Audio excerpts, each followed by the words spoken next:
време е за чекај, Ајде, време е за живели. За наздравие, на сите вас. А во моментот време е за будење, така е тој джингл кој што најавува на некој начин вистинско будење. До сега сме разбудиле па прилично наши. Па тоа е интересно и тоа е всушност поитата на нашата рубрика дека нели не секој станува и се буди во тој момент, некој станува за потребите на утринската, некој навистина функционира како ранобудник и откривме низ годиниве, тоест низ емисијава и сезонава многу ранобудници како нас. Како не? Како не? Инаку вчера кога се слушнаме со Андријана вели моите родители, особено мајка ми ќе стане да ме гледа и Андријана рекла мамо спи си, ќе се гледаме потоа на линкот или пак во репризите. Така што ако не гледаат родителите на Андријана, добро утро ќе кажеме и на овие прекрасни луѓе, ама и на Андријана која што во моментот веројатно би требало да се наоѓа да е лоцирана во својата работна канцеларија на Црно-бело, пак ќе кажам сме си обострана поддршка долги години бидејќи тие постојано како цела екипа корпус од луѓе од ова агенција како новинари забележуваат толку суптилни ситни детали што ние никој пат не ги забележуваме и тие се некој пат очите вистински на македонската јавност. Дефинитивно ќе кажеме дека имате прилика да се втурнете во светот на Црно-бело и да читате толку убави приказни за сечи сензибилитет и карактер. Ама утрово ќе дознаеме за прв пат барем од како ги имаме утрински будења како на Андријана започна утрото. Знам дека половина час е станата специјално за ова будење. Да, Андријана, добро утро. Бакнежи Андријанче. Добро утро, не знам дали ме слушате, ако не се одлично. Те слушаме, те гледаме. А инаку со овие состојби разбудивте порано, едва стигнав да се спремам, да се нашминкам, да ставам капи и пак сум како излезена од поплава заради тоа што надвор време е ужасно. И знаеш што ми се допадна на крај? Сепак испада на моето. Андријана сакаше од градски парк да ме поздрави и тоа и беше идејата, затоа што таму ги нели негде со возилото го паркира и малку пеш нели заради рекреација до работа, ама овој пат испадна Марко како ќе посака. Сори што ти упаѓам во збор, сакав ствари кои ќе ми се јавите, обично во тој период одам од паркинг на канцеларија, мислев од градски парк да ви се јавам, да седнам на која клупа, да спуснете цвркот на птици како изгледа во тоа. Тоа можеби во некоја друга прилика. Како се погоди баш овој петок е истура. Вистина се поводи, баш денеска да истура. Ама на говести, ама многу ми е драго што испадна. Се сеќаваш кога говориме, баш сакав да видиме на некој начин и малку и канцеларијата. Можеш да ни свртиш или комплексно да ни свртиш како изгледа во моментот канцеларијата? Единствена си која што во моментот мислам дека е пристината на работа. Да, сум единствена што е тука, така што еве малце ќе ве прошетам, ова ни се генерално канцелариите, бирото, работниот во кој сме. И кога, Андријана, доаѓате на работа? Па, работното време не е од 8, јас сум обично тука околу 7:40, 7:45, отприлика во тоа време доаѓаат и сите колеги, така што ги очекувам за некои 20 минути да бидат тука. Знаеш дека изгледа канцеларијава како една Google смарт канцеларија, така некако убаво. Да, има некоја убава експресија. Треба да ме посетиме некој пат да видиме како изгледа, иако знам дека вие кога работите практично мува се слуша затоа што секој е фокусиран на текстови, на собирање информации. Ама што би рекла, колеги, имате пробивката која што ја ремете целата таа атмосфера, заради тоа што секогаш имам нешто да кажам. Андријана, велиш, стана пола саат порано заради нас и ти благодариме за тоа, ама кога вообичаено ти започнува утрото, затоа што велиш и одиш 15 на минути порано пред работното време. Кога стануваш?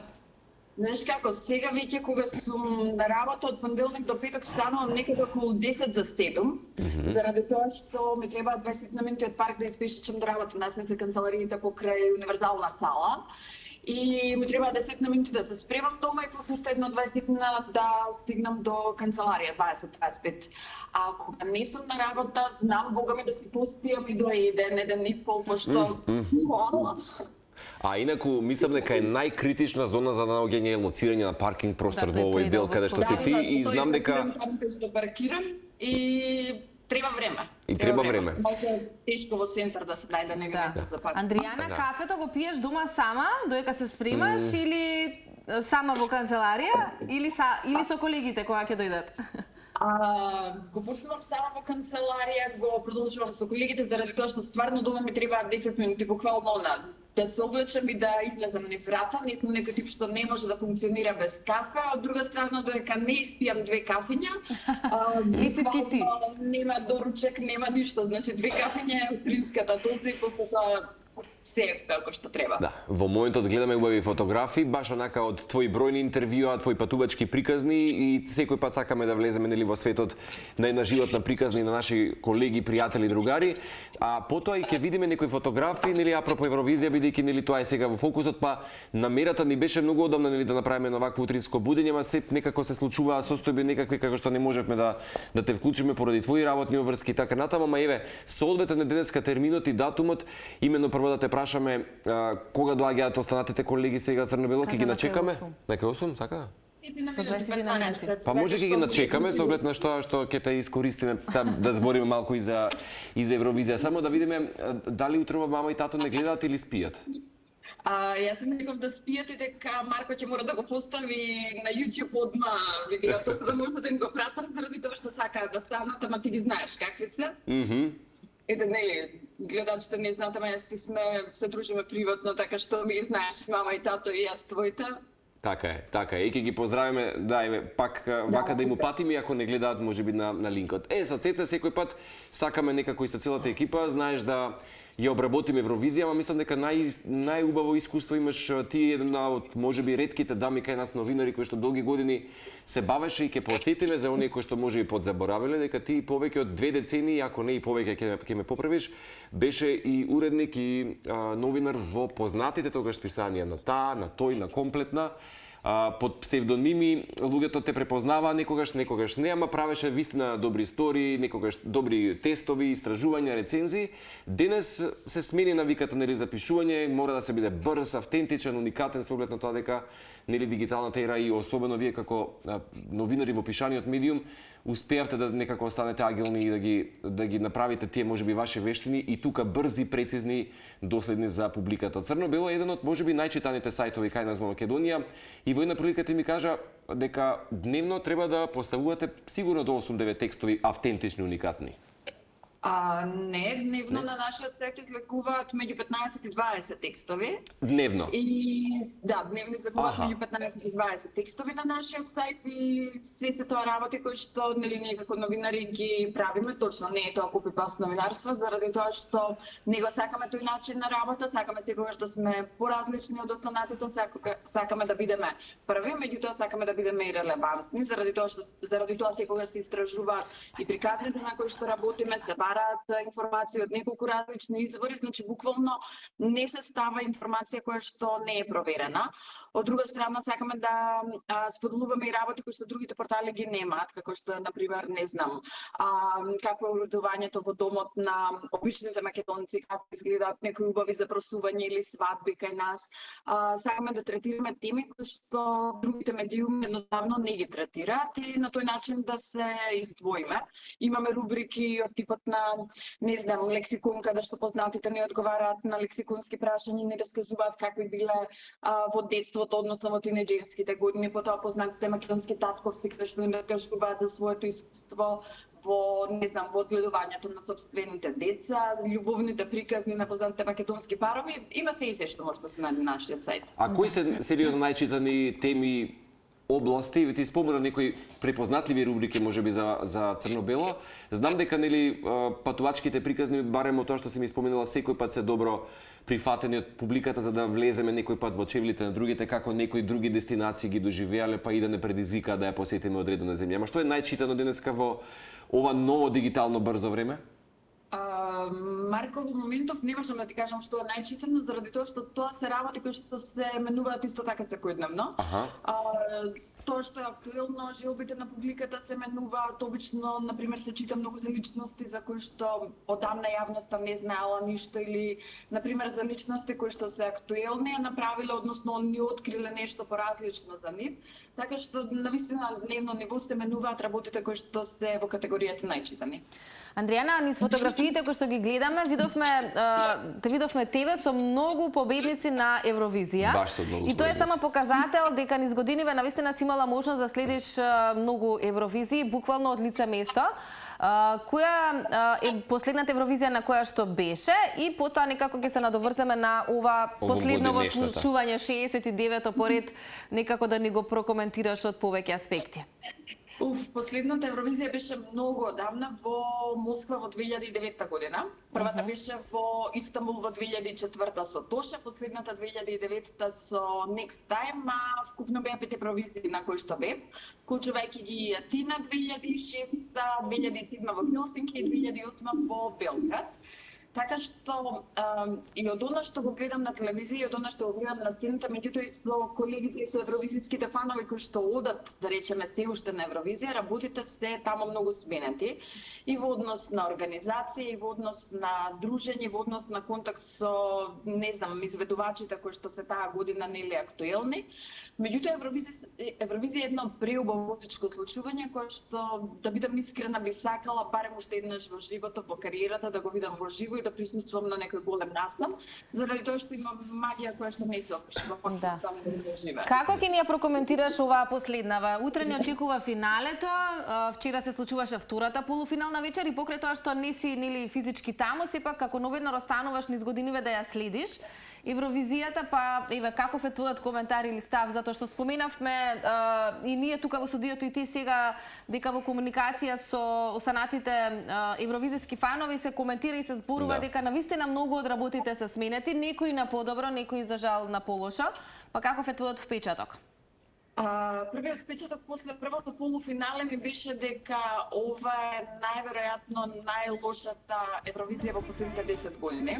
И јас се сложив. Во однос на песните кои што беа представени таа прва вечер. Јас последните 3-4 години имам некоја пракса да не ги гледам генералните проби, да не гледам тизери, да не ги слушам песните кои што пуштала националната телевизија на секоја земја, туку едноставно да оставам како повеќето телевизиски гледачи. Примерно да ги гледаш вечерта. И тогаш да добијам чувство, некој осет за песните какви си, така да речеме да си изберам фаворити или да типувам кои песни би можеле да влезат во финалето.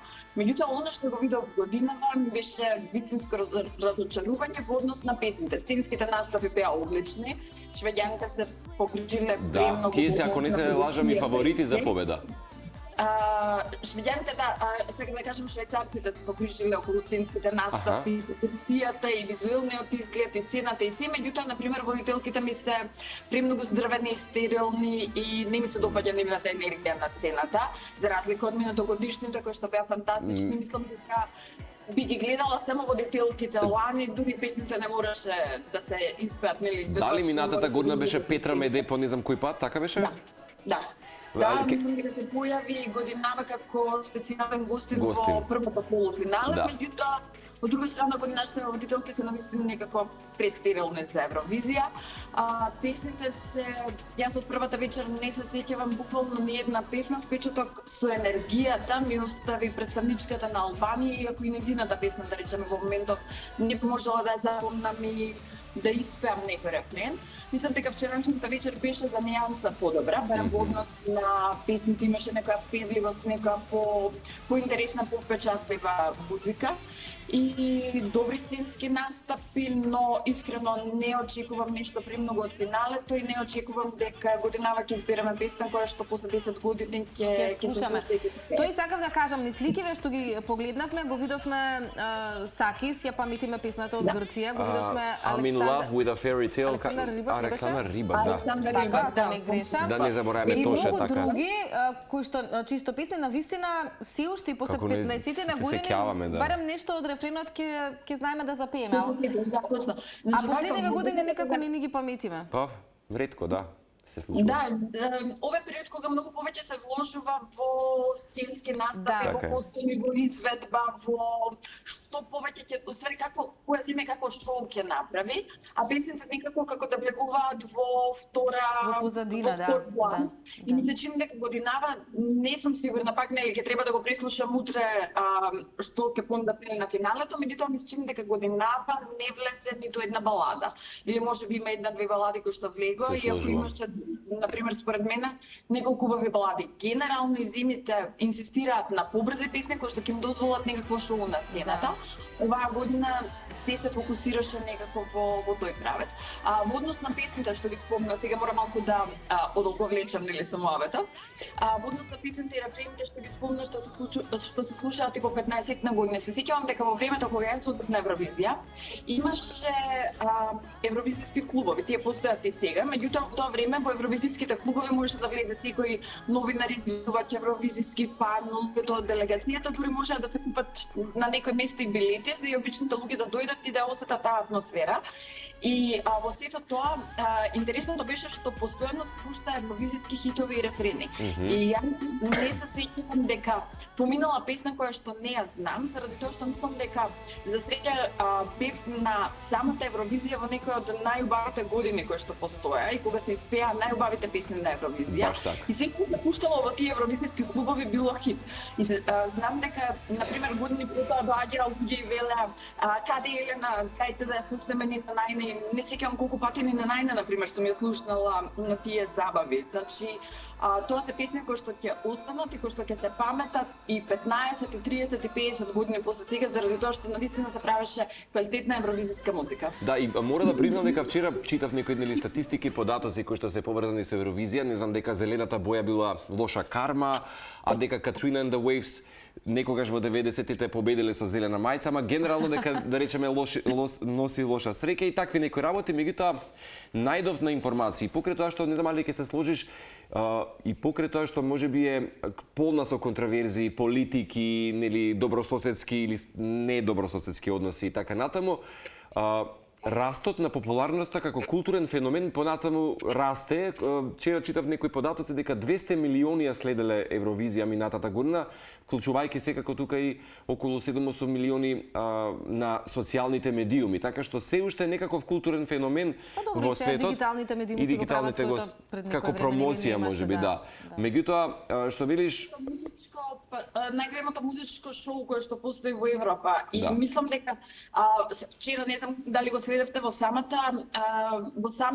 брик кој што беше меѓу песните додека траеше гласањето, имаше евровизиски фанови кои што буквално, ако видовте дома, значи чуваат секакви спомени од Евровизија кои што живеат едноставно за овие 2 недели, бидејќи Евровизија се 2 недели, постојани проби, подготовки, дружење меѓу фановите и изведувачите и има луѓе кои што живеат за овој музички настан. Јас се чекам да дојде месец мај заради тоа што и мене мај ми е врзан со Евровизија. Да, асоциацијата за мај е тоа. Да, имам пријатели кои што се од земјите од Европа кои што се уште одат на Евровизија, кога ќе видам нивни фотографии дека се таму, толкава носталгија ми се појава. Тоа ми е убаво околу срцето си, викам леле да сум таму. И да си таму, ама да имавме македонски представник. Како ќе го прокоментираш, Андријана? Тој Марко нешто спомена, може би има некои надежи за до година на јубилејното 70-то издание, но ние веќе неколку години поред не учествуваме. Мене ми е многу криво. Искрено многу ми е криво што не учествуваме на големата Евровизија, од друга страна Македонија што има представник на Јуниор Евросонг. Да. Некако работи се малку погрешно поставени, меѓутоа нели, тоа е пак мое лично мислење. Јас сметам дека би требало да се представиме на големата евровизиска сцена, колку и да е тоа например захтевно, скапо, поскапо во однос нели самата организација и самото учество на Евровизија е многу поскапо отколку учеството на Јуниор Евросонг. Меѓутоа не знам, некако ми фали кога се слушаат сите тие песни да го слушнам името Македонија, да видам македонски знамења во самата сала, да видам како се гласа, како се навива, дури и да не влеземе во финалето, секогаш постои некоја убава енергија, постои некоја сплотеност дури кај народот кој што навива иде за нашиот представник.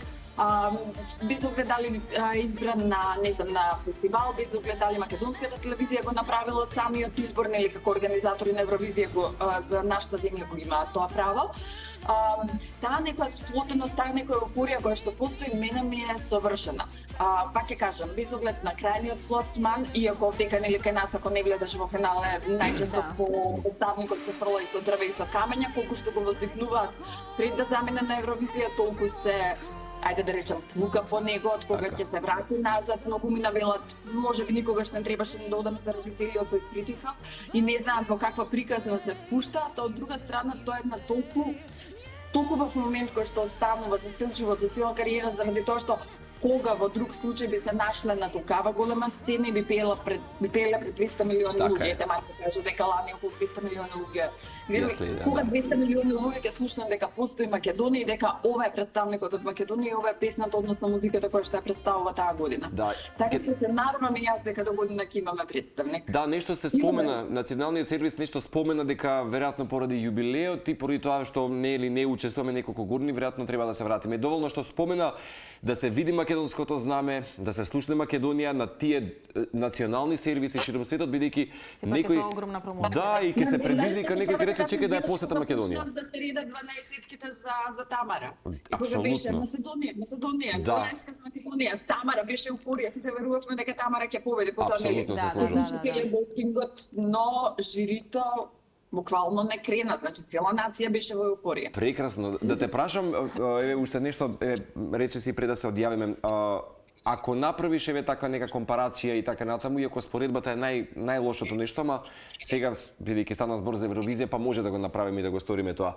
Чинам дека најдобро организираната, она што мене ме држи во последна меморија беше токму кога Велика Британија, Алиша Диксон, кога Грам Нортон се појави на сцена и така натаму. За мене тоа беше најдобро организираната Евровизија последниве не знам колку години. Беше, мислам дека се оправа. Дури дали ми се чини гледавме полуфинале или финале, гледавме заедно таа година. Може би заедно да гледавме. Меѓутоа беше толку ова енергија на сцената, водители, шоу програми кои што беа нели додека траеше самото гласење, додека се чекаше најавата на победникот. Така што да, британците навистина дадоа си од себе да организираат една многу солидна Евровизија која што ќе остане запаметена. Адријана, кој ти е фаворит оваа година и така некако да те оставиме да поуживаш? Ја мора да кажам дека мирните минути пред да дојдат. Јас морам да кажам Франција и Шведска, кај групата која што всушност е Естонија нешто се споминува? Естонија мислам дека беше Естонија се споминува, меѓутоа таа песна е она кафе макијато, еспресо макијато пародија на односно исмејување на Италија, не знам, таа песна што не е по мој вкус, да бидам искрена. Кој е твој фаворит, значи? Мислам дека Шпанија годинава. Мислам дека секако земите од големата петорка многу ретко котираат, високо не се сеќавам кога последен пат победила или не знам, уствари добро да Британија. Меѓутоа муаветот ми е тоа се песни да речеме кои што мене ми се допаѓаат, сите ова што го видов во полуфиналињата некако not my cup of tea, така што се надевам дека утре Шпанија ќе има убав настап и дека ќе се пласира високо. Да, бидејќи зошто да не победи па да имаме едно такво убаво не е лично, ама таа атмосфера во Шпанија е многу убава да биде домаќин. Ама се сеќавате дека сите песни од Евровизија во минатото се наоѓаа на компилацијски CD-а, се слушаше на различни подиуми во светот, баш се промовираше таа музика. Така што верувам дека тоа и ќе продолжи можеби како тренд, баш летото некако да ни биде со евровизиските хитови. Некаде кон крај уште само би те прашале, спомена дека нели многу евровизиски фанови се вклучиле вчера во некој ревијален дел каде што победителките најавија колку чуваат некакви нели спомени убави, некои гаджети, аксесуари кои што ги набавиле или ги купиле. Во едната и прв, ако не се лажам, ревијална вечер беше и Селин Дион, така што секој пат има нели изненадувања. Какви ти спомени, можеби најбави топ 3 ќе ги издвоиш од Евровизија, твои лични кои што си ги доживела и чуваш некои такви аксесуари? Знам дека си човек кој што и сака да си чува некаква се врзува. Да, чувам сите акредитации од Евровизија, чувам билети од, не знам, генералните проби, чувам цетиња кои што не даваат тамо секакви подароци, дури го чувам и ова на фотографијата што се гледа во моментот срцето која што е покриено и тоа ми го даде Тоше ми го извади последниот ден, тоа е во Истанбул, Тоше ми го извади последниот ден од оградата, заради тоа што на оградата беа ставени сите тие во срциња беа ставени имињата на земите и знамињата. Ние бевме фиром таа година, така што фиром е покриено на фотката. Меѓутоа, да, ева фотографијата пак. Едното срце беше пред гардеробата на Тоше во самата сала, второто беше на оградата, тоа срце е сега кај мене дома. Така што има навистина многу спомени, има спомени од типот на средби со евровизиски победници. Се сеќавам само што ова ќе ви кажам и потоа гасете ме. Се сеќавам на 2009 година во Москва, кога Сакис беше една од најголемите ѕвезди на Евровизија, кога не се работуваше скоро со ниеден новинар освен со грчките и многу тешко беше да се дојде до него. Иако знам дека некои македонски филмски новинари стигна. Меѓутоа во моментот кога Саки се појави во прес-центарот, отиде во делот кој што го има грците земено само за себе, даде неколку интервјуи и тргна да си оди. И јас на колешката и викам тргај по мене заради тоа што јас сега ќе му поставам него неколку прашања, не имавме камера и јас планирав сето да го снимам на видео и се затрчав и го фатив за рака, ни целата таа гужва, го фаќам за рака и му викам Саки сигурно не се сеќаваш, јас ми се запознавме на Евровизија во Истанбул. И ме гледа и кажа да, викам се запознавме во Истанбул, може ли да ти поставам две прашања? Застана, одговори на двете прашања, потоа се замена, меѓутоа ете таа некоја, да речеме, упорност или желба да стигнеш до некого, да добиеш некаква изјава, интервју. Тоа ми е едно од тие убави сеќавања на Евровизија. Инаку нешто граничено со време, така што никогаш не се знае, нели, си вети дека сакаш повторно, можеби некојаш заеднички, може Телма, вие и сите тие Универзумот работи позитивно како што треба. Да се најдеме на вакви евровизиски екскурзии. Иако се надевавме дека можеби некој од колегите ќе фатиме, ама еве за вашите социјални медиуми, да и вака сега ти се очашат и вака да кажеме. Еве, чирсна и колегите дојдаа, меѓутоа се срамежливи за пред камера. Срамежливи се, така што еве голем поздрав од нив, од сите од редакцијата на Црно-бело, и ви благодарам што ме поканивте да бидам гостин, да ви раскажам дел од нашето секојдневие, да разговараме за Евровизија. Прекрасно. Да, и секој пат да си останеме обострана подршка. Многу љубов до тебе и до целата екипа во оваа агенција и секако работете си сега, започнуваат и вашите часови, ние продолжуваме со нашето сценарио на утринска на Телма.